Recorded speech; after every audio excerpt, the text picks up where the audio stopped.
আমরা আজকে মহানাদন নিয়ে চীনে পৌঁছাবার খেলা খেলবো।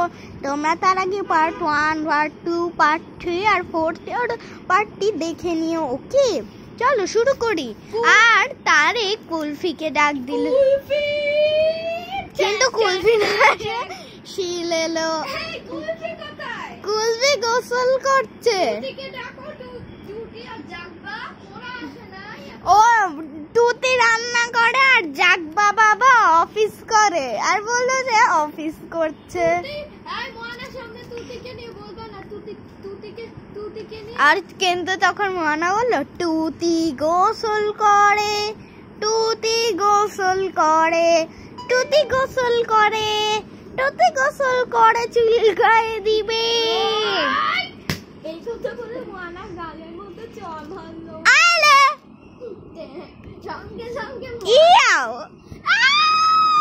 আমার গায়ে কে কাঠ ছুড়ে দিছে? আর কাঠটা ব্রিনার গায়ে দিল। এটা আসলে পাইলটের কাজ। আর তখন দিলুনি বলল, ও তখন দীপুনি বলল, কি মহানা প্লেনে উঠে কি শুরু করে দিছো তুমি? সকাল থেকে পাইলটকে বিরক্ত করছো। কিন্তু এই মহানাকে বাড়ি পাঠিয়ে দিতে ভালো হয়। না না, কিন্তু আমি আর দুষ্টুমি করব না। তখন দীপু বলল, তো তোমার জন্য তো প্লেন অ্যাক্সিডেন্ট করবে, তুমি জানো না? এত চুলকাচ্ছে কেন তোমার? আর বললো তার চুলকাচ্ছে।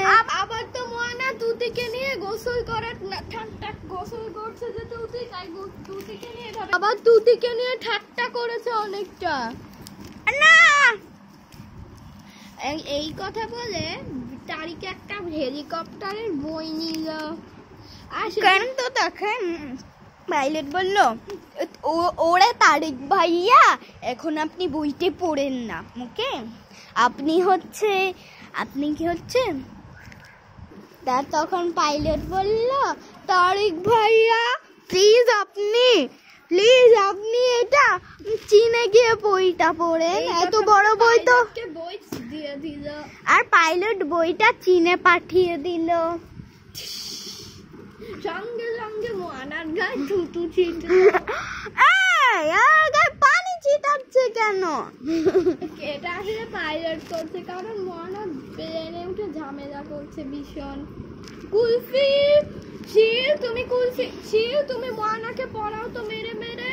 না না, আমি মরবো না, আমি মেডিকেলে পড়বো, একা পড়বো।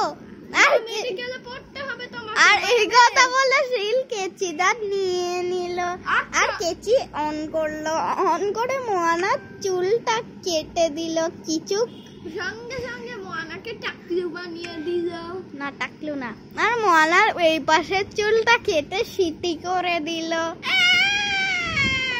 সঙ্গে সঙ্গে মহানার পিছনের চুল দেখতে পেল। কিন্তু তখন শিল বলল, ও এমন করো তো। আর বললো তাকে হাত উঁচু করতে বললো। মহানা যে হাত উঁচু করলো আর তার বগলে কেতুকুতু মারলো।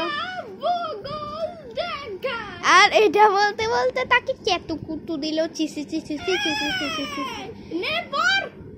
আমি পারবো না, শিল পড়বে। আর কুলফি চিৎকার গুলা শুনে ছুটে এলো। কি হচ্ছে? এই পড়বা তুমি। আরে আমাকে ছাড়া, সবাই মিলে আমাকে পাগল বানাই দিচ্ছ। ভালো করেছি। আরে হ্যাঁ, তুমি এখন মেডিকেলে পড়ো, তোমাকে পড়তে হবে।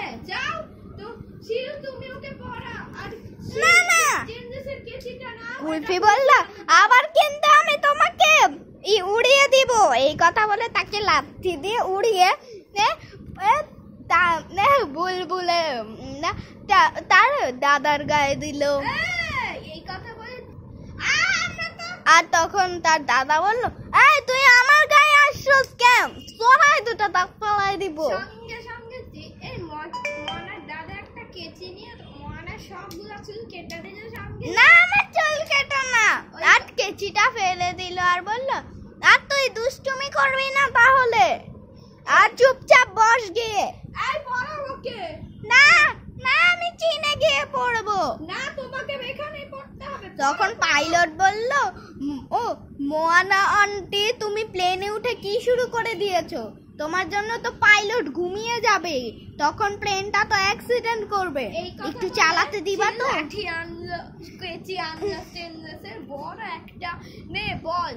না না, তখন পাইলট বলল, পশু পাখিরা এখন এগুলো করেন না, আপনারা প্লিজ চীনে পৌঁছে এগুলো করেন। আচ্ছা, আর না হলে তো প্লেনটি অ্যাক্সিডেন্ট করবে। আর কুলফি মাথা বাঁকা করে এভাবে তাকিয়ে রইল, মাথা বাঁকা করে।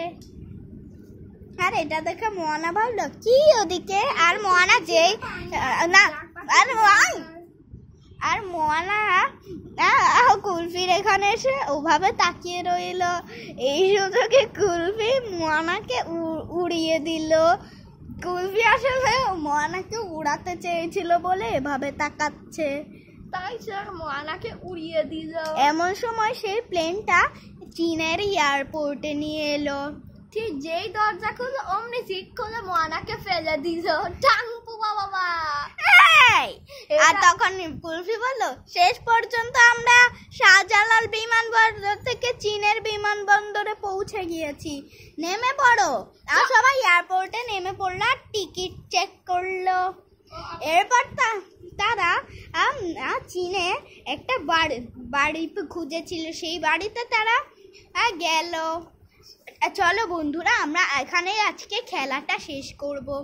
আজকের পর্বটি তোমাদের কেমন লেগেছে অবশ্যই জানিয়ে দিবে। Bye bye. কিন্তু তখন